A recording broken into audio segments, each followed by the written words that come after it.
Gym जाओगे ना, हाँ। ये बॉटल कंज्यूम कर लो। हाँ, तो सबसे पहले राइस आ गए। सबसे पहले राइस आ गए इसमें। राइस क्या बात, राइस आ गई है। और ये आ गया असली प्रोटीन आपका। असली प्रोटीन। क्या राजमा लग रही है तो बढ़िया। राजमा में बहुत क्या बात है जी। हाई लेवल का प्रोटीन होता है। हाँ, ये आ गए राजमा। बॉडी बन जाएगी। भाई असली प्रोटीन है ये, असली प्रोटीन है ये, नकली वाला नहीं है। बॉडी तो बन जाएगी इससे, है ना। बिल्कुल। और हा व्हिडिओ तर नक्की तुम्ही पण पाहिला असेल। लोक काय समजतात माहितीये का, राजमा छोले म्हणजे हाय प्रोटीन सोर्स आहेत, पण खरी गोष्ट जर का ऐकली तर तुम्हाला पण हसू येईल।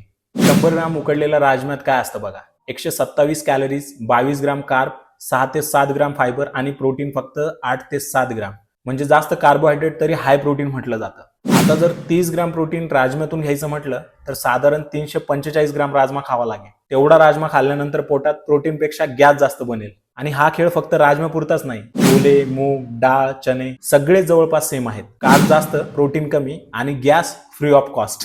हो, हे पदार्थ पौष्टिक आहेत, फायबर आहे, विटामिन्स आहेत, पण प्रोटीनसाठी फक्त यांच्यावरती अवलंबून राहणं हा मोठा गैरसमज आहे। खरं प्रोटीन मिळवायचं असेल तर शाकाहारींसाठी पनीर, टोफू, सोया चंक्स, दूध, दही, मांसाहारींसाठी चिकन, मासे, अंडे, प्रॉन्स आणि तरीही कमी पडलं तर सप्लिमेंट घेऊ शकता। म्हणून लक्षात ठेवा, राजमा, छोले, चणे हे हाय कार्ब फूड्स आहेत, हाय प्रोटीन नाहीत। गैरसमज बाजूला ठेवा आणि खऱ्या प्रोटीन सोर्सवरती फोकस करा। आणि हा व्हिडिओ आवडला असेल तर नक्की शेअर करा।